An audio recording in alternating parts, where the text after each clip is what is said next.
দলের যারা রাজনৈতিক দলের যারা লোক ছিলেন সহকর্মী, তারাও কিন্তু তাদেরকে এই উপদেশ দেন যে যে আপনার পক্ষে এটাই ভালো হবে যে আপনি বাংলাদেশ ছেড়ে যত সম্ভব তাড়াতাড়ি বেরিয়ে যান। তার কারণ আমাদের পক্ষে মানে আমরা পর্যাপ্তভাবে মানে পার্টিকুলারলি জানাতে পারছি না যে কতক্ষণ আমরা এই মবকে বা এই ভিড়কে আটকে রাখতে পারবো, ঠিক আছে।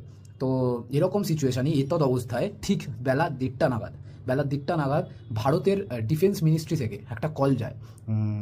এইখানে টুইস্ট আছে, মানে এখানে টুইস্ট আছে যে কী করে প্রাণ বাঁচলো শেখ হাসিনার। কারণ শেখ হাসিনার তার আগে শেখ হাসিনাকে তার যে দেশের গভর্নমেন্টে যারা বসেছিল মানে অধিকর্তা বা আমরা বলতে পারি তার সিকিউরিটি যারা দেখছিল, তো সেই মানুষগুলো কিন্তু রীতিমতো ভয়ে রেখে দিয়েছিল। মানে ভয় মিনস তারা নিজেও আতঙ্কিত ছিল এবং তাদের যে দেশের প্রধানমন্ত্রী তিনিও কিন্তু তাদের কারণে ধীরে ধীরে আতঙ্কিত হয়ে পড়ছিলেন, কারণ তাদের কাছে কোনো উপায় ছিল না। তারা জানতেন না যে এই এতদ অবস্থার কী করে মোকাবিলা করা যায়, ঠিক আছে। তো যেহেতু তারা জানতেন না, সেহেতু তারাও যেরকম সংকটময় পরিস্থিতিতে উপস্থিত হয়েছিলেন, ঠিক সেরকমই তাদের প্রধানমন্ত্রীও কিন্তু তাদের কারণে সংকটময় পরিস্থিতিতে উপস্থিত হয়েছিল।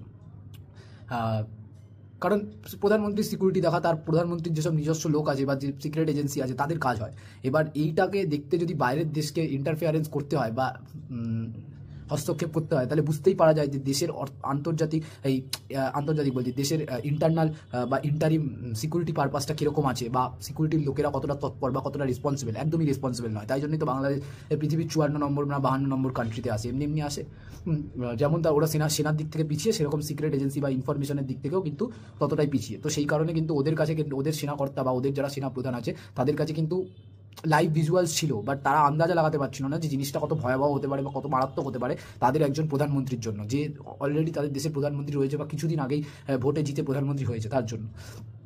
এবার 1:30টার সময় যে মিনিস্ট্রি অফ ডিফেন্স থেকে যে কলটা যায়, এবং আমার যতদূর পার্সোনাল অভিজ্ঞতা বা আমি যে আর্টিকেলগুলো পড়েছি দ্য ইকোনমিক্স টাইমস বা দ্য ইন্ডিয়া টাইমসের, সেই আর্টিকেলসগুলো থেকে আমার যেটা মনে হয়েছে যে যতদূর মনে হয় যে আমাদের যে national security adviser Ajit Doval আছে উনি কল করেছিলেন। কারণ ওনার সাথে শেখ হাসিনার একটা মানে কী বলবো একটা খুবই ইকুইভ্যালেন্ট সম্পর্ক আছে, এবং যখনই বাংলাদেশ কোনো প্রবলেমে পড়েছে বা কোনো তৎপর অবস্থা সৃষ্টি হয়েছে বাংলাদেশে বা ইমার্জেন্সি সৃষ্টি হয়েছে, তখন কিন্তু উপদেষ্টা হিসাবে যিনি শেখ হাসিনার কাছে সবার আগে এগিয়ে গেছেন ভারত সরকারের তরফ থেকে, তিনি কিন্তু অজিত ডোভাল নিজে। এবার মেবি আমার যতদূর যা মনে হয় যে মিনিস্ট্রি অফ ডিফেন্স থেকে যখন কল গেছে তখন হয়তো উনিই কল করেছিলেন, এবং ওনাকে জাস্ট এইটুকু জানানো হয় যে আপনি ইটস টু লেট, আপনি যদি এক্ষুনি না বেরোন তাহলে কিন্তু আপনার প্রাণ বাঁচানো সম্ভব হবে না, এবং যে মবটাকে আপনার দেশের প্রশাসন ঠেকিয়ে রাখার চেষ্টা করেছে শুধুমাত্র আপনার কারণে সকাল থেকে, তারা কিন্তু আর 40 থেকে 45